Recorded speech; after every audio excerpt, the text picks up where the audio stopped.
তোমার কইছিলাম হেলিকপ্টার আনার দরকার স্যার গরুয়ে স্যার কিলো মস্কারি করেন কত করবো ডাক্তার সাহেব বেড়ার মধ্যে দেখে মাতিয়ে বললো যে ভাই গুড়িয়ে যাচ্ছেন কি বুঝলেন মুরব্বী গরু তো পর্যবেক্ষণ করে যা বুঝলাম গরু তো প্রেগনেন্ট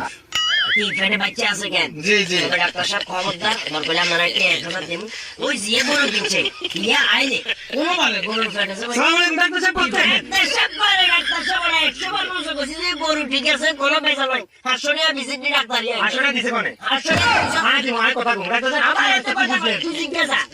গরুর পেটে বাচ্চা নাই পেটে বাচ্চা নাই তুই কেন লাগা টাকা নাম দিলে ভাই কথা কইতে থাকি নাম দিলে ও বিশ্বাস করি বিদায় আমি ডাক্তার লইছি ডাক্তার সাহেব কি বুঝলেন গরু তো পর্যবেক্ষণ করে যা বুঝলাম গরুর পেটের মধ্যে তো গরুর পেটের মধ্যে কিচ্ছু নাই আর কইলো যারা বাচ্চা কাচ্চা কিছু নাই কেন তর্ক করছিস কি লাগবে বকেনা কথা কই না 1000 কত না আর বেশি কথা কর আপনি ডাক্তার কোন বুঝাই কর ডাক্তার সাহেব মানে বাচ্চা কাচ্চা নাই নাই, ওর জন্য পদজনি কলঞ্জ